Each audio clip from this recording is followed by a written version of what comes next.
Greetings, everybody. My name is Felix Kimani Kariuki. I'm the Programs Director at Program for Capacity Development in Africa. And it's an honor to be here to be able to address an issue that has to do with youth and agriculture. A couple of questions have been given to me, at least to be able to talk about them. I've been working in the SME for about 14 years, and so this is a passion for me, agriculture it is. And so I'd like to address some of the questions that have been provided on this day for me. Question number one is why are some sectors not attractive to youth? Example, the agribusiness. I totally believe that the challenge has been from the word go. Whatever is taught in schools concerning agriculture is more of an art, more of a social aspect than an agribusiness aspect. Even though agriculture forms the backbone of the continent in Africa and other many developing countries, you find that the way it's taught as a way of a pastime, something you can do when you have nothing else better to do. And that is unfortunate. If we could adopt agriculture being taught as an agribusiness, I totally believe the results would be different. And this ought to be what's supposed to be the case. When agriculture is taught as a business, various aspects come into play. For example, what to sell, how to produce. And all these things are not addressed when it's taught in schools, especially from the primary level to the secondary level. You're taught livestock, this is the form of livestock. You're taught about crops, this is a form of crops. But there's more to agriculture when you teach as an agribusiness. There's a marketing aspect, the supply aspect, the science that goes into production, which is not addressed when it's being taught. And therefore, there's no interest whatsoever because it seems to be dull. It seems to be all same old. And it seems to be lacking the dynamism that it has when it's taught as an agribusiness. A lot goes into agriculture. There's the export, there's the import. And so these are the aspects that are not addressed when it's being taught in school. And I totally believe if this can be done, there can be a big difference in the uptake of agriculture and agribusiness by the youth. Another issue altogether is that agriculture in Africa, developing countries, is attributed to poverty. Most of the people who grew up in communities that do farming associate agriculture to, or rather farming to poverty as a result of what they've seen their parents go through, their relatives going through, as a result of being part of the narrative in those families that dwelt or rather depended so much in agriculture. It is unfortunate that yes, agriculture is the backbone of this country, but you find farmers truly the poorest. The people who really profit from it are the middlemen. You find like a cup of coffee might cost maybe $25, $15, $10, but this percentage that trickles down to a farmer is way less than 1%. And this is unfortunate. And therefore, you find that farmers have loans to pay, especially in the cash crops, coffee, tea. It's always been an issue, and so I believe these are areas that, if they could be addressed from a perspective of agriculture and such kind of aspects being taught as an agribusiness from an earlier age, then these are issues that can be tackled easily. And also create an interest in the youth. You find also the kind of agriculture that the youth are rather accustomed to seeing is the old traditional agriculture, which lacks the precision it requires to have in order for quality production to be possible.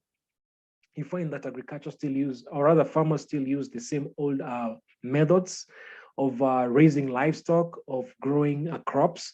And you find that it's unsustainable because usually you find the kind of farming that is done, the soils end up losing the nutrients and therefore the quality goes down.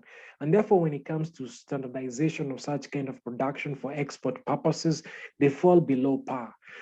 So these are some of the attributes that need to be addressed.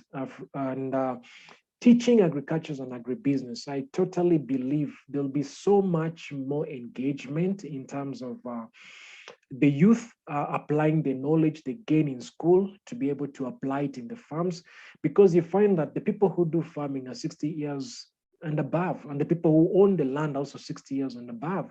And therefore, you find that the youth don't find a space to be able to practice the knowledge that they do have. And on this, I'm speaking about especially those that do degrees, follow up on degrees in agriculture. And in fact, the numbers have been dwindling down in terms of those that take agriculture as a degree course. And reason behind it is because of that lack of economic empowerment. It's not visible. And in this time and age, and especially with the youth, money is key to them developing themselves. And whatever is not producing, whatever is not putting money in their pocket, they have no interest in it. And wherever they cannot apply the knowledge they have gained in school, they have no space for it. They have no interest in it. And therefore, engaging technology, because agriculture has different components. There's a business aspect, there's a technology aspect, there's a science aspect, there's a research aspect. So a lot plays into it.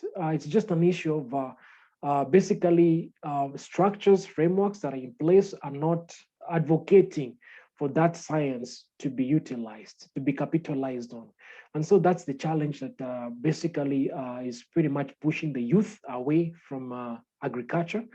And it's a sad affair because right now the generation gap in the agriculture space is quite large. The population is supposed to double by the year 2050, 2060. And also the demand for food is supposed to skyrocket to 60% demand for it. Therefore, by not addressing the generation gap, that is those who are engaging in agriculture, we are looking at a shortage of food and also nutritious food. So a lot needs to be done in this space in order to be able to engage. But it's just an issue of making it attractive to them, using their knowledge, because they have so much knowledge they can use, and also by teaching them from an earlier age to treat agriculture as an agribusiness, it's going to make a big difference, a big difference in the output. It's my hope that I've been able to answer the first question, which is why are some sectors not attractive to youth? Basically, it's because they are seen as retrogressive, because still the same old traditions are in play. Even though times are different, you find that still we're using the hose. Agriculture is not mechanized, so that does make a big difference. Technology is not being used. We find that yes, we have special technology which can make a big difference in terms of climate action, in terms of predicting, in terms of preparing, creating resilience in the agriculture space. But all this is not being made use of. So there's definitely a need to make it attractive. And these are some of the ways that agriculture can be made attractive for the youth. Now, number two, how can we improve youth involvement in agribusiness? I think I've touched upon that. Basically, how to improve youth involvement is basically by engaging them from an earlier age and also creating the space in such a way that they're able to use their knowledge to be able to grow that sector. Because you find that in most of the decision-making areas, or rather offices or corridors, they're not present. So you find that since they're not present, then their voice is not heard. And because their voice is not heard, then they become disengaged. So you find that some of the policies are not pulling them in the space. And so they lack interest in it. They don't see why they should engage themselves in it, yet they do have the knowledge, they do have the capability to be able to introduce innovations in systems, in the framework that would make a difference. So the question was, how can we improve youth involvement in agribusiness? So that's just an addition to what I had said initially, basically. Also aspects of land ownership. You find that most of the people who own land are 60 years plus. So most of the people who do farming are 60 years plus. So if policies can be put in place whereby they can be able to have ownership of land, also rent land, because you find that we do have some traditions in Africa, especially where women are concerned, that there's that gender bias, the aspect of that you find cultures don't allow women to own land. So that becomes an issue altogether. At Program for Capacity Development in Africa, we have a system called the Gender Action Learning System that we integrated into something called Transformation Action Learning System, whereby we deal with communities to be able to address such kind of challenges in such a way that women become part of the conversation on the table. And so we handle those challenges from a household level in such a way that everybody has a part to play by creating a vision that pretty much is geared towards building one community. And our goal has been one product, one village. And for that to become possible, then there has to be the issue of everybody playing a part, everyone being engaged and involved in the creation of such. Um, so those are some of the challenges that definitely need to be addressed. And it's just a matter of time. Some traditions are dying off slowly. There's been a lot of campaign on gender action. And so I do foresee a lot of changes taking place as a result of also what I've been able to experience through P4CDA. And so that's just some of the challenges. And that's one of the reasons as to why you find also youth are not engaged because of that gender issue, gender bias, lack of equity, lack of say, lack of voice. And so by pulling them in, the society is better off in many ways. So that was number two, which was how can we improve youth involvement in agribusiness? Pretty much, we've talked about teaching them, training them from an early age. So we go to number three. How can agribusiness help students identify their passion in life and turn it into a career? How can agribusiness help students identify their passion in life and turn it into a career? By making agriculture, by teaching agriculture as an agribusiness, that does make it attractive because we're talking about money. We're talking about putting money in your pocket. We're talking about working hard and seeing the results of it, economically becoming empowered, economically being able to meet your basic needs and beyond. So how can agribusiness help students identify their passion in life and turn it into a career? As I mentioned earlier on, there's that need for that to be taught in school, that is agriculture and agribusiness. And when it's taught as an agribusiness, what happens is there are various components, as I said initially, to agribusiness. There's the marketing aspect, there's the selling aspect. There's a lot that goes into that. There's the research aspect, there's the financial aspect of it, the accounting aspect of it, the management of it, land management, product management. There's a lot that goes into it when you talk of it as an agribusiness. And so this kind of shows that various components do make agriculture what it is, as in various sectors do play into agriculture.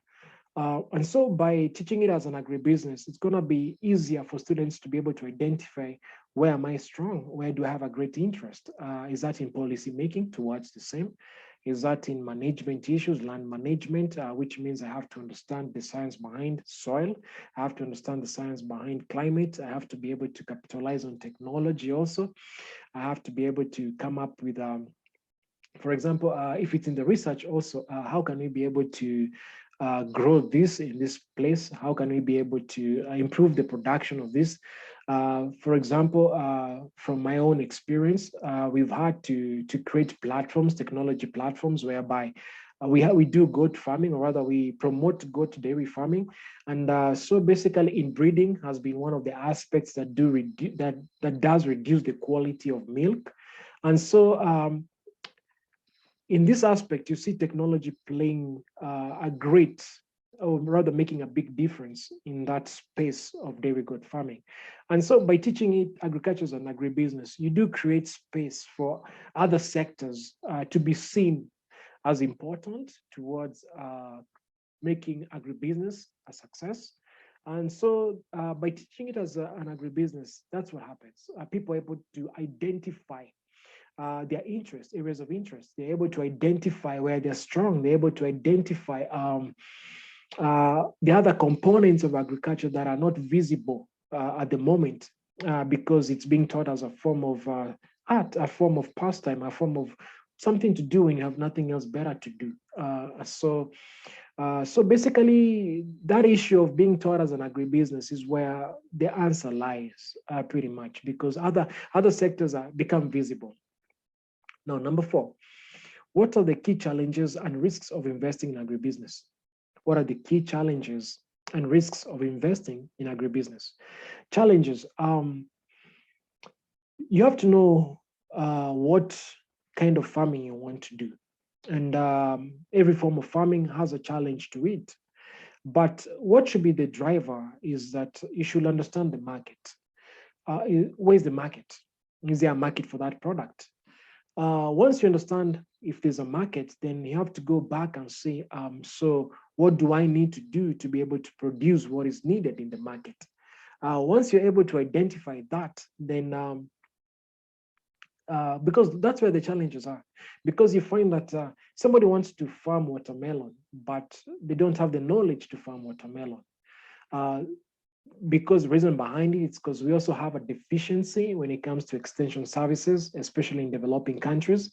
And so somebody has to dig information, somebody has to seek information, somebody has to look for the training that deals with that kind of product for them to be able to farm it successfully.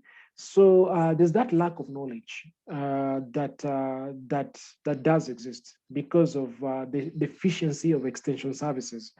So the key challenge is to know that there's that need for knowledge that you have to acquire. There's the basic knowledge, there's the specialized knowledge. So the specialized knowledge, it all goes with the kind of product that you want to grow. The conditions, are the land, what do you need for this to become a success? You want to grow potatoes. What kind of potatoes? What kind of challenges? What kind of pests? What kind of diseases are you to expect? What's the history of such kind of a product being grown in the area that you're planning or you want to grow? So knowledge is important to have. So that's a key challenge.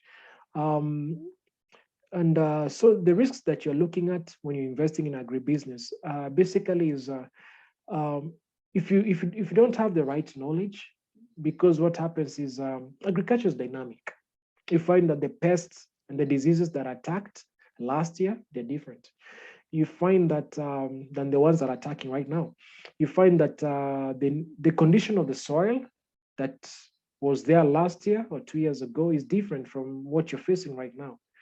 You find that there's that climate change aspect also, whether it's becoming more unpredictable. And so these are issues that do affect investing. These are the risks that you look at. Also issues of the market being flooded. Are you trying to grow something or to raise something in a market that is saturated?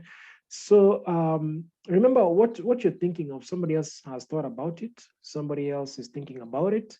So you have to be as dynamic as the market is when it comes to agriculture. There's no question about it. You just have to be. So understanding the market is important.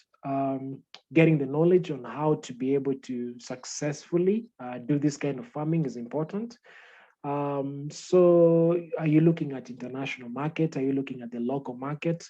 So if you're looking at the international market, what are the standards? Because you find that if you want to export honey to a place like UK, it has to be in a bottle, a certain kind of bottle. So all these aspects that do play greatly into you being able to produce and also market the kind of product that you want, or rather sell the product that you want to sell. So there are various risks. So knowledge is important. You have to have a wholesome knowledge before you start farming. There's no end to acquiring knowledge, but there's the basic knowledge. For this to be successful, what do I need to do? What do I need to consider? What are the challenges that have been experienced? So how can I avoid those challenges? You can only avoid them by being a step ahead. That is first learning from the people who've gone before you, and then also adapting to new knowledge, new research that has come out to be able to advise you. So you have to remain as dynamic as possible. Number 5, how has the pandemic affected the supply, demand, and prices of agricultural products? The pandemic has affected it in so many ways. There was a lockdown in so many areas as a result of the pandemic. So there was that people looking within themselves, or rather countries, regions looking within to be able to meet the need and the demand that was there for certain products. So there's a positive aspect of it. And the positive is that now there's that need to be able to pretty much make use of the resources that are available in order to be able to meet the need. So it was positive. Definitely it was, because now we could maximize on, okay, in this village, in this community, what can we do to meet the supply, or rather to supply, or rather to meet the demand. So you find that one community, they are always growing bananas, but now they're diversifying to other horticulture products to meet the demand within, and also be able to sell to other closer regions because flights were being locked down. There's a positive aspect that came with the lockdown, with the pandemic. Definitely, agriculture was affected greatly when it comes to now receiving inputs that are needed to do this kind of farming, because time is an issue. You find when it comes to exporting, when it comes to importing, there's always a shelf life to products. So definitely, the looking in within did create the need for cottage industries. You could find that businesses grew out of that. There's no question about it, which was good. You find that people who never used to do farming started engaging in farming, which was good. You could find a lawyer doing something extra, because they have a piece of land to be able to meet either just family supply, or just to meet the demand in that community, because other business were also affected. So agriculture became, it was seen now as vital as it is, as important as it is. And so we saw there was a growth in hydroponics farming, because if you don't own land but you have some space, and you're able to grow through by using water and technology. That grew a lot. There was that aspect. So every space became more like space that you can be able to do farming. You could see people growing vegetables in balconies around their homesteads. Kitchen gardens grew up. There's vertical farming that came up as a result of trying to capitalize on the little space that you have in order to be able to grow something, to be able to feed yourself. So there was a growth in that sector of in that area of people looking within themselves to see, what can I do with the space that I have? How can I? Because agriculture now it started looking cool to some level. So it did. So the pandemic did play some positive, some positive aspect of agriculture, became evident, and so that's something good that happened as far as that is concerned. Now, number 6. What tips would you give to a youth who wants to start an agribusiness? What tips would you give to a youth who wants to start an agribusiness? Know what you want. Know the market. It's important to know the market. I know in Kenya, for example, the government always puts out a list of the quotas that need to be met in order to meet the food demand within the country, and also to meet the demand for export. So some of this data is important to be able to source from the government, which the government does avail freely.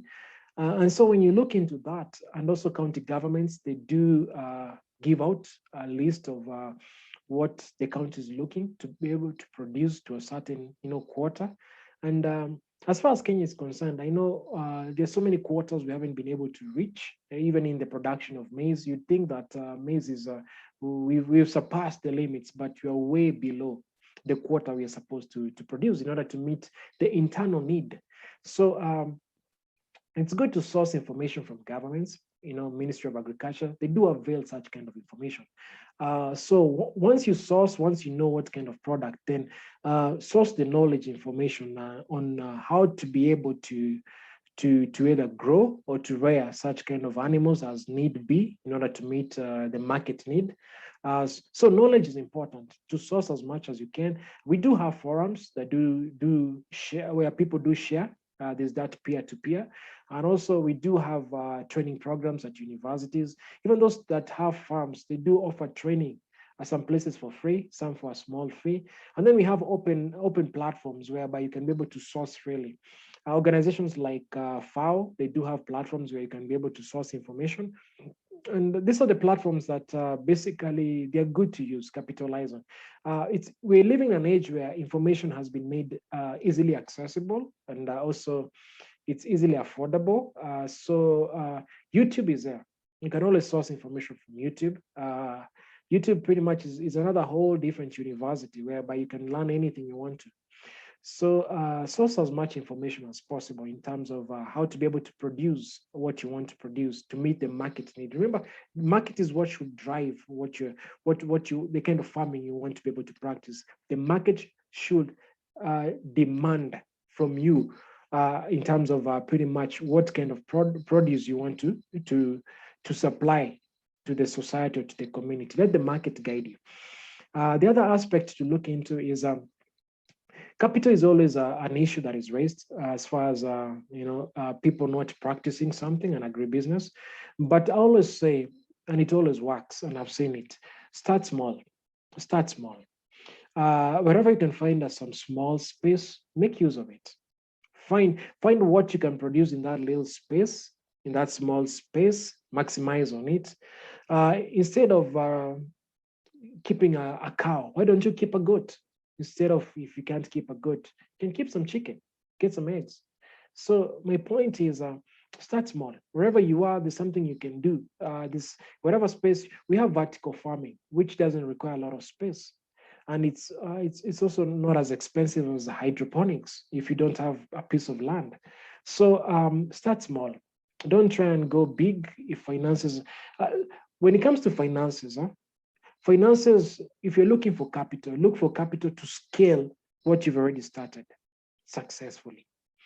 Then you'll always find that money will always be available, because when you start small within your small budget, and by applying sound financial principles, you should be in a position to be able to grow. Because once you have a record that shows this is what you've been producing, this is how much you put into it, this is how much you're making. Once you have a consistent record, it's easy to be able to source funding through those records that you've been keeping, at least to be able to scale your work, to be able to scale your production. So start small, always start small, and it works. It always works. What are your 3 takeaways for every youth listening in? Your 3 takeaways. First and foremost, nothing is impossible. Nothing is impossible. The other aspect also is wherever you are, whatever little knowledge you have, because much of progress, much of growth is nothing but what you can call common sense, as in 1 + 1 = 2. And it's by following those small baby steps that you grow. It's by perfecting those small baby steps that you'll be able to reach the heights that you want to reach. So start small, and first and foremost, try and figure out what kind of assets, resources you have, and also what kind of the challenges you have, and how can you be able to leverage on what you have to overcome the challenges you have. So those are the aspects you should best look at. This is where you want to go. And these are the strengths you have. These are the weaknesses you're looking at. So how can you be able to minimize on the weaknesses? How can you be able to capitalize on the assets that you do have? So towards the vision that you have, and then create milestones, measurable ones, achievable goals, small baby steps. They make a difference. Once you're able to know where you can be able to get assistance, help, if you need advice, you can get advice from this place or from this person. If you put your hands together with this person and this person, you're able to achieve this and this and this. And the other thing is, don't wait to have everybody on board with you. You are the one who has the vision. If you have the vision and nobody else has the same vision with you, well, you start with the vision. And you'll find that even though others initially were not part of the starting process, when they see the small successes you've been having, and you've been trying to sell this vision to them, it is contagious that most people want to be associated with anything that is successful. So what happens is you'll find that the ones that you wanted to engage with initially to be able to support you or to work with them, they will start having an interest in it. Why? Because of the success that you've been able to achieve.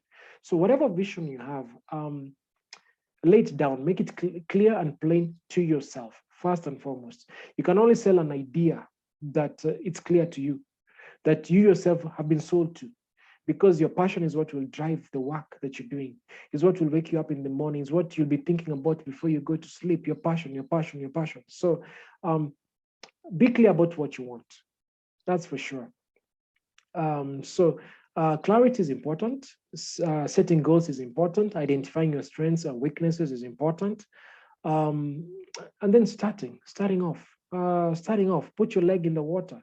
Put your leg. You'll never know how to swim unless you get into the water. You can't learn how to swim on land. You have to be in water to know how to swim.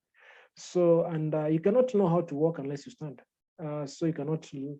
It's an issue of start the motion. If you're crawling, at some point you'll want to stand, and when you stand, at some point you'll want to walk, and when you start walking, at some point you'll want to run, and eventually, I'm sure you'll want to know how to fly. But even though you can't fly, you might, at least you'll get into a plane and fly. So my point is, get in motion. Start somewhere. Start somewhere. Get in motion. Start somewhere. Start somewhere. Get in motion.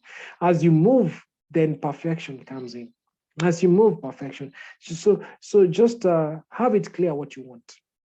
Look at the challenges. Look at the liabilities, and remember, you have a big vision, but remember, you have to start as a seed. You have to start small.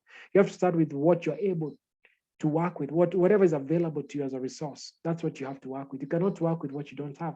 And the interesting aspect is you'll always have more than enough to start with, because it's all in an idea, it's all in a thought, it's all in a resource that you didn't identify initially. But because now there's an interest, you'll be able to see it because the vision is clear. When the vision is clear, you'll always see that the doors always appear that you need, that you can walk through. And once you start achieving the success, you'll find the kind of support that you need to scale your work. So start small. Don't be scared. Start walking. Eventually, you'll start flying. So thank you for your time, and I hope the information has been helpful to you.